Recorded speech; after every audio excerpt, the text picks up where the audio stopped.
Hey guys, welcome back to Adulting is Hard. This is Natasha coming with another voiceover.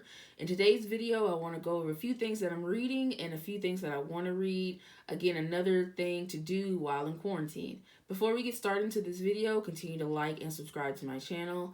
If you have a suggestion for me, please leave that in the boxes below and I'll be sure to put a link of my blog in the description box. So right in front of you right now, you see the book Shifting the Double Lives of Black Women in America by Therese Jones and Camille Shorter Gooden. And they actually did this book over a period of time. They interviewed African American women with various demographics to see how they shifted their identities to get through situations in life, various situations in life. So this is actually the foundation of my study right now. I want to look at identity shifting in Black professionals in various organizations. So, although this is like one of the foundational books in my study, it's also just a partial, just because, again, it goes over women and not men. So, again, I've already read this one. I'm uploading my annotations as we speak. So, it is a pretty decent book, though. I do really like it, even if you're not a doctoral student like me. It's really good. Let's see, let's move this out the way. So the second book that I have read is Critical Race Theory. This is the third edition, and this is by Richard Delgado and Jean Stefanik. Hopefully I'm pronouncing that name right. But Critical Race Theory really looks at how racism and discrimination has continued through different systems in our society. For example, the law system, the school system, even buying a house, right? So this is actually foundational because I was also looking at critical human resources development theory. Critical race theory is like the foundation, but there's been a lot of critical theories that has come from this book. Critical human resources theory looks at, again, how racism and discrimination has been allowed to permeate in organizations across America and really trying to revise policies and revise the culture in order for that to stop. Again, one of the more foundational books in my literature or in my study, but only one of many, honestly. So the next book, I'm on the second round of this book. I actually finished this in my freshman semester. So this is Post-Traumatic Slave Syndrome by Dr. Joy DeGruy. And again, I really hope that I'm pronouncing her name correctly. Post-Traumatic Slave Syndrome, in one sentence, just says, the trauma of slavery has been passed down throughout the generations and it's still affecting us today, right? At first, I was skeptical,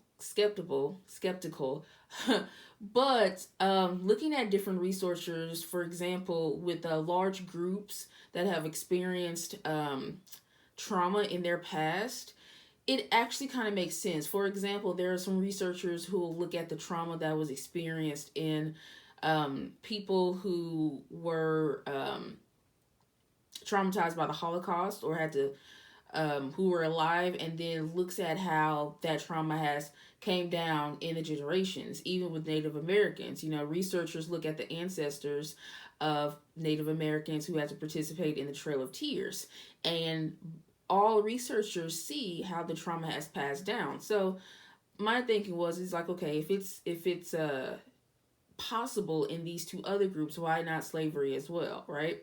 So I'm on my second lap with this book. I'm trying to see if there's anything that would relate in my current study. So I'm reading it, but I'm not reading it like faithfully, like every day, just because it may or may not fit into my study right now. So there are two books, or three books, I should say, that I want to read. One of them is The New Jim Crow by Michelle Alexander. Mass Incarceration in the Age of Color Blindness. I heard really good reviews about this as well. This is just basically saying how mass incarceration is basically the new slavery. And again, I'm reading it to see if there's anything that could be used in my study as well, as far as a historical context or what have you. So I'm kind of excited to read this, but again, I have to be careful just because my professors prefer peer-related articles, right? And then I just got this, was it this week, last week? Why are all the black kids sitting together in the cafeteria? And this is by Dr. Beverly Danielle Tatum. So this is basically a book about just a conversation about race. I've heard a little bit about it, not too much. But again, it's one of those other things that I'm seeing if it may fit in with my study as well. So again, I'm happy to read that. Let's see, who's this? One thing I really like to do when I am researching a lot, I like to read at least one book that is fun, right? So I am reading The Chronicles of Narnia.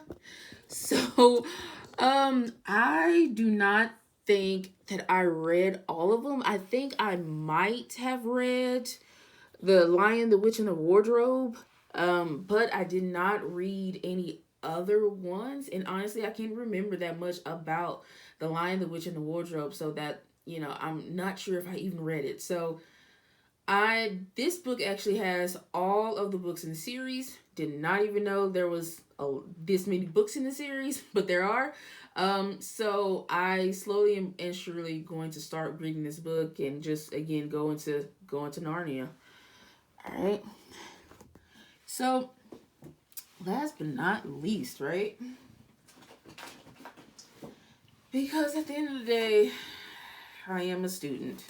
And you know what? Let's just because I'm sick of this. I'm sick. Look at this. Look at this. Look at this.